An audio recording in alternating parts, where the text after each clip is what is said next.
সময়ে অসময়ে কারেন্ট নিয়ে যায়। আগে থেকে বলে দিলেই তো পারে যে আজ কারেন্ট থাকবে না।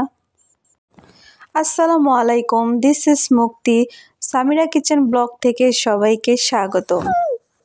প্রতিদিনের মতো আজকেও আমার মেয়ে সকালে ঘুম থেকে উঠে মসজিদে যাচ্ছে। আপনারা কি কেউ সকালে মসজিদে যেতেন? আমিও কিন্তু সকালে ছোটবেলা মসজিদে যেতাম, কিন্তু পরে আবার প্রাইভেট পড়তাম হুজুরদের কাছে। যখন একটু বড় হয়ে গেলাম, স্কুলের চাপ বেড়ে যায়, তখন আবার প্রাইভেট পড়া শুরু করে দিলাম। আজকে আমার অনেকগুলো ভাত নষ্ট হইলো। সকালবেলা দেখলাম যে ভাতগুলো ঘেমে আছে, তাই হাঁসকে দিয়ে আসলাম। এদিকে আমার মেয়েরও পড়া শেষ, আমাকে ডাকছে, মা দরজা খোলো। আমি দরজা খুলতে গিয়ে দেখি ও আবার অন্যদিকে চলে যাচ্ছে। এইখানে একটা ফুল গাছ আছে, ফুলের নাম হচ্ছে শিউলি ফুল গাছ। ও ফুলগুলো নিচ্ছিল। শিউলি ফুল সকালবেলায় পড়ে থাকে। আমিও বাসায় আগে ফুল টুকাইতে যাইতাম সকালবেলা। সেম ওর মতোই, ও যেমন মসজিদের থেকে আসার সময় ফুলগুলো দেখতে পেল, আমিও আগে মসজিদের থেকে আসার সময় ফুলগুলো দেখতাম। তারপর আমি অনেকগুলো ফুল নিয়ে আসতাম, বাসায় বসে বসে মালা গাঁথতাম ছোটোবেলা। সবার ছোটোবেলাটা এরকমই মনে হয়। আমার যেরকম কেটেছে আমার মেয়েরও সেরকমই কাটতেছে, কিন্তু আমারটা আর ফিরে কখনোই পাবো না। ঘুম থেকে উঠেই শুনতেছি সকালবেলা গ্যাস নাই। তাই আমি ইচ্ছে করে ঢিলামানি শুরু করলাম রান্নাটা নিয়ে। ঢিলামানি করতে করতে এক সময় দেখলাম 8টা বেজে গেছে। তখন আর কিভাবে রান্না করব। তাড়াহুড়া করে রান্না বসায় দিছিলাম। এদিকে আমার মেয়ের স্কুলের সময় হয়ে গেছে। ওদেরকে বলতেছিলাম তোমরা একসাথে খেলো, আমি একটু রান্না করি, কিন্তু বড় মেয়েটা একেবারে ছোট মেয়েটার সাথে খেলতে চায় না। ওর বান্ধবীদের সাথেই খেলাধুলা করতে চায়। এদিকে আমার রান্না বান্না না হওয়ার কারণে আমার মেয়ে আজকে স্কুলে না খেয়ে চলে যাচ্ছে। আমি খুব দুঃখিত, মেয়েকে না খাইয়ে স্কুলে পাঠিয়ে দিলাম। আমার অনেক শরীর জ্বলছে যে আজকে না খেয়ে স্কুলে যাচ্ছে আমার জন্য। তারপরে আবার স্কুলে যাওয়ার সময় বলতেছে, তুমি আমাকে আজকে খাওয়াই দিলা না তো। এভাবে বললে কার মায়াটা না লাগে বলেন তো। আমি আর কোনোদিন ভাত খামোই না এগুলা বারবার বলতাস। আসল কথা হচ্ছে এইখানে যে মোবাইল দেখবে আর ভাত খাবে, এটাই ওর আসল কথা। এখন ও তো ভাত খাইতে পারতেছে না, মোবাইলও দেখতে পারতেছে না। স্কুলে চলে যাচ্ছে, অটো এসে ওকে নিয়ে যাবে। এদিকে রান্না বসাইছি, রান্না তো হয়নি। মাঝ রাস্তায় রান্না, এখনই স্কুলে চলে গেল। আজকে আমি নাস্তার জন্য শুধু ভাত আর শুটকি রান্না করব। শুটকিটার নাম হচ্ছে লট্টা শুটকি। কালকে আমি একটি ভিডিও দেখছিলাম, ফারিয়া আপুর ভিডিও, সেইখানে উনি লট্টা শুটকি ভালো করে কিভাবে ধুইতে হয় সেই ভিডিও দেখাইছিল। এখন ওই ভিডিও দেখে আমার হঠাৎ লট্টা শুটকি খাওয়ার ইচ্ছে হলো, তাই সকালবেলায় ফ্রিজ থেকে লট্টা শুটকিগুলো নামাইছিলাম খাওয়ার জন্য। এটা আজকেই রান্না করব ওই শুটকিগুলা, তাই ভালো করে আমি একটু সিদ্ধ করে নিয়েছিলাম। শুটকি সিদ্ধ করলেই কেন জানি আমার কাছে অনেক ভালো লাগে, মানে শক্ত থাকলে আমার কাছে ভালো লাগে না, শুটকিটা নরম হলেই ভালো লাগে। এইদিকে আমি সব ময় মশলা কষিয়ে শুটকি দিয়ে দিয়েছিলাম, অপর দিকে দেখতেছিলাম ভাতটা কীরকম হয়েছে। মেয়ে তো না খেয়ে স্কুলে চলে গেছে, এখন তো শাহাদাত ভাই আসবে নাস্তা খেতে, তাকে তো নাস্তা দিতে হবে।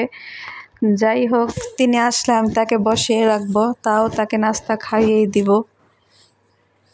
হঠাৎ গ্যাস থাকে আবার গ্যাস থাকে না, কি যে হলো গ্যাসের জানি না।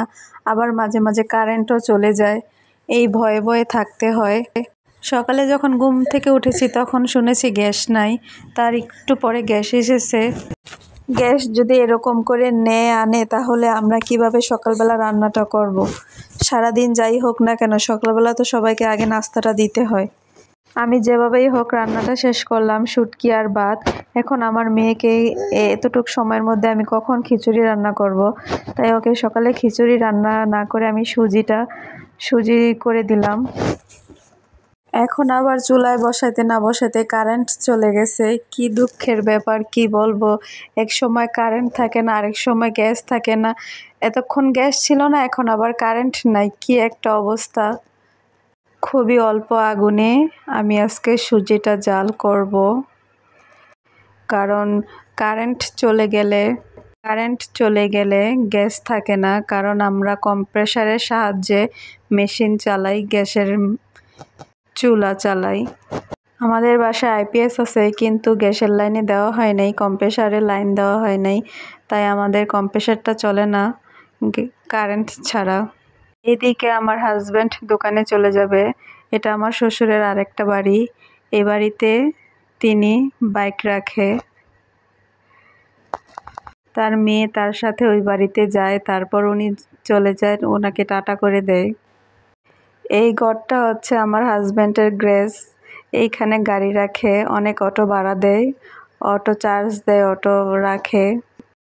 এইখানে তার হুন্ডাও রাখে।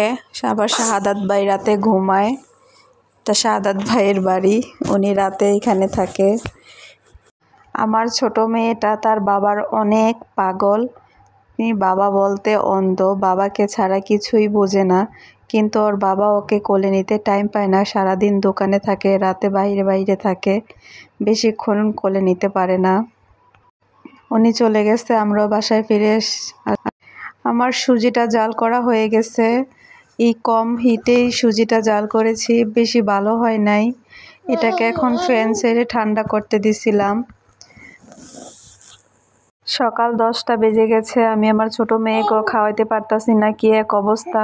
বড় মেয়েকেও খাওয়াইতে পারলাম না, ছোট মেয়েকে 10টা বেজে ফেলছে, এখনো কিছু খাওয়াইতে পারি নাই। খিচুড়ি তো পারলাম না, সুজিটাই ট্রাই করছিলাম, অল্প আগুনের জন্য সুজিটা হয়ে গেছে। ফ্যানের বাতাসে ঠান্ডা করে নিলাম, এখন দিচ্ছি। ও সুজি খেতে চায় না, ওর কাছে কোনো টেস্টই লাগে না সুজি, কিন্তু কি করব, অল্প সময়ের জন্য আমি সুজিটা রাখছি, কারণ মাশাল্লাহ খিচুড়িটা খায়, সুজিটা খেতেই চায় না।